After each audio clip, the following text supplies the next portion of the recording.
My name is Aika Lorraine Uy. I grew up in Ilagan, Isabela.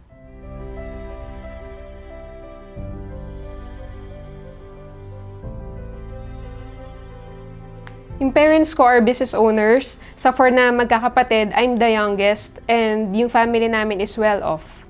Yung parents ko doon is may grocery sila sa Isabela before.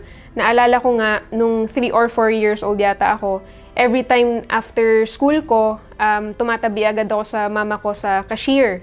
So pag may bumibili doon na customers, ako yung nagko-compute sa calculator, ako yung nagsusukli sa kanila. So in short, bata pa lang ako na-expose na ako sa business. Ang pagkaalam ko, pag nandun siya sa tindahan nila, nandun siya sa kaha. Always. Tumutulong siya sa mother niya sa pagkakaha sa grocery nila.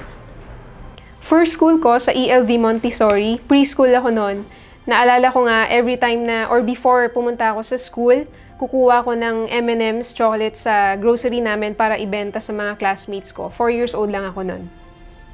Nung elementary naman, 2 schools yung pinasukan ko.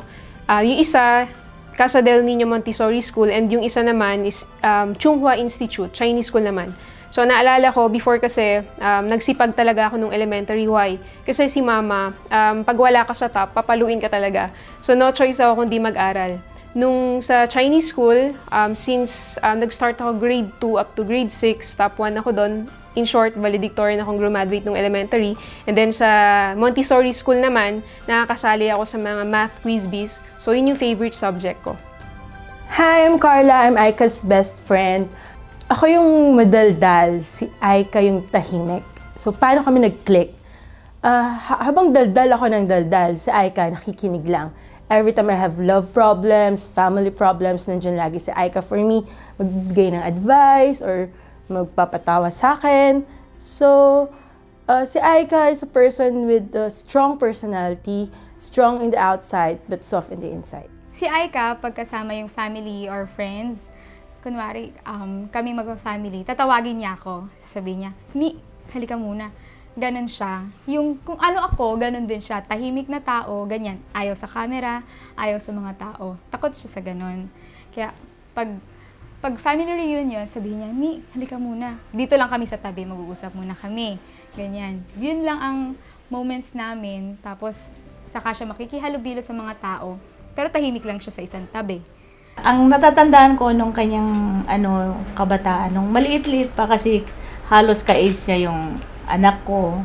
Nung siya'y pumapasok sa school, sinasakay siya sa pushcart nung kanilang tauhan. And then, nung naglaon, yung naman na ang sinasakyan niya, yung, ang tawag dito kasi, yung padjak. Yun na ang sinasakyan niya.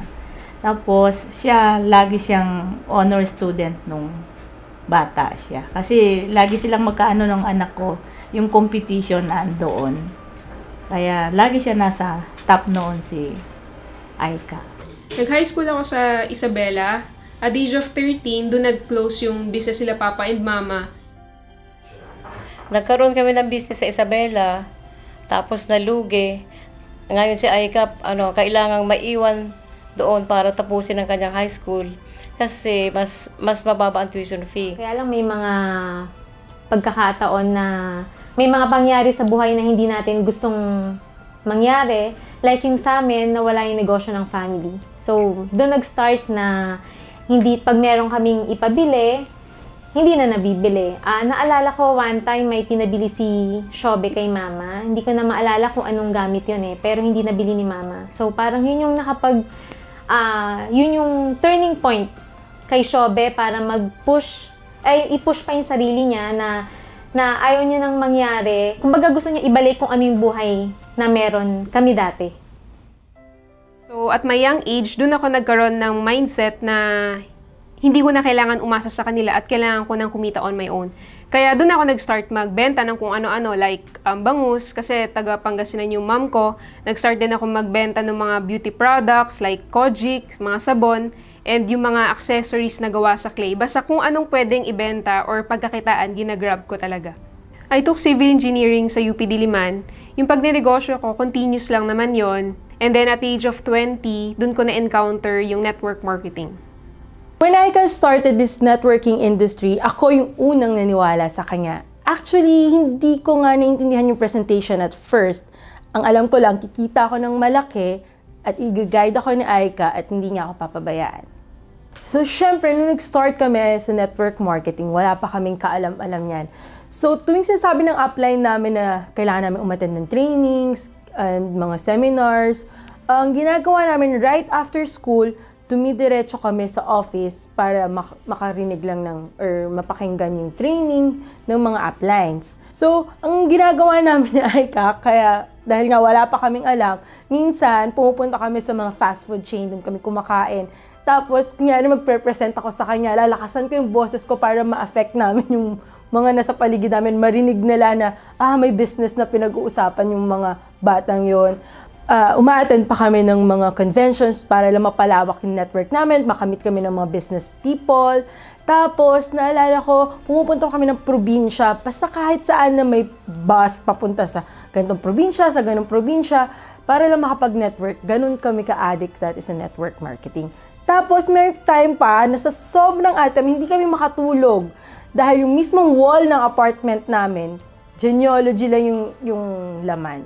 As in, sinusulat namin mano-mano yung genealogy sa wall. Nag-start ako maniwala sa network marketing nung na-receive ko yung first check ko na 450 pesos. After that, dun ko na-realize na pag sineryoso, pag minahal at binigay mo lahat ng effort mo sa network marketing, lahat ng gusto mo, ibibigay niya rin sa'yo.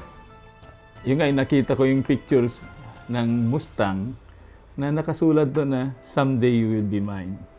Sa isip-isip ko, bakit napaka-ambisyosa itong pamangkin ko? Ano lang naman ang kabuhayan namin. Pero nakakahiya man aminin, doon ako nagkamali.